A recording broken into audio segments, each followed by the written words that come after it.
kau nampak berfikir je dari tadi? Aku tengah fikir macam mana nak seberang kolam tanpa basah kuyup. Kita kan Itik memang suka air. Betul, tapi hari ni aku nak cuba cara bijak sikit. Donald, jom kita susun kayu ni jadi laluan kecil untuk seberang sungai. Wah, macam jambatan ini. Kau memang budak bijak lah. Habis jatuh. Pegang sayap aku. Kita jalan perlahan-lahan. Baik, Kapten Bijak. Yeay, kita berjaya tanpa terjatuh. Nampak tak? Kalau fikir dulu dan bekerjasama, semua jadi mudah. Hari ni aku belajar sesuatu. Bijak bukan sebab pandai seorang-seorang. Tertolong-menolong. Budak bijak. Kalau korang suka video macam ni, jangan lupa komen tau.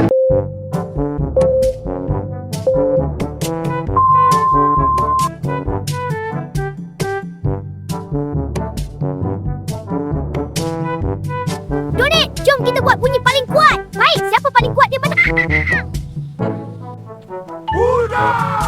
Hehe, kuat juga tu.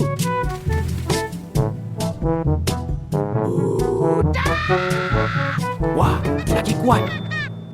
Dia datang. Sungai pun nak main sekali ke? Sungai pun nak main sekali ke? Tak kisah siapa kuat. Yang penting kita seronok. Budak! Terima kasih semua. Kalau korang suka, buat tengok konten seterusnya.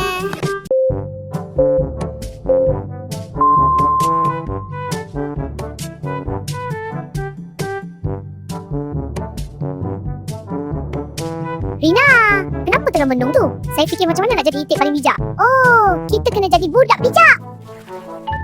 Budak bijak tu apa? Belajar benda baru setiap hari. Macam kira batu kecil ni. Ya, 1, 2, 3. Daki, ranting jalan jalan. Jangan panik. Itik bijak guna otak. Kita tolak sama-sama. Yeay, kita berjaya. Nampak tak? Budak bijak tak mudah putus asa. Betul tu.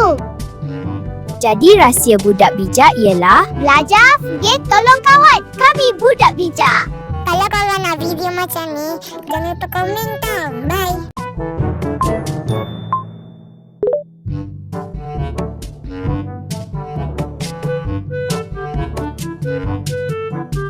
Wah, Rina, air tasik nampak seronok. Jom terjun. Kawasan tu selamat atau tak? Alah, Rina ni asyik fikir je. Apa tu? Monster air ke? Jangan panik. Kita tengok betul-betul dulu. Malu saya. Kalau nak berenang, kita masuk perlahan-lahan dari tepi. Oh, jadi tak licin dan tak dalam sangat.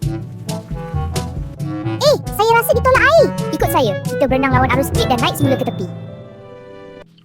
Rina, sekarang saya faham. Berani tu bagus, tapi fikir dulu. Betul, itu namanya jak. Terima kasih penonton. Kalau korang suka, boleh komen seterusnya.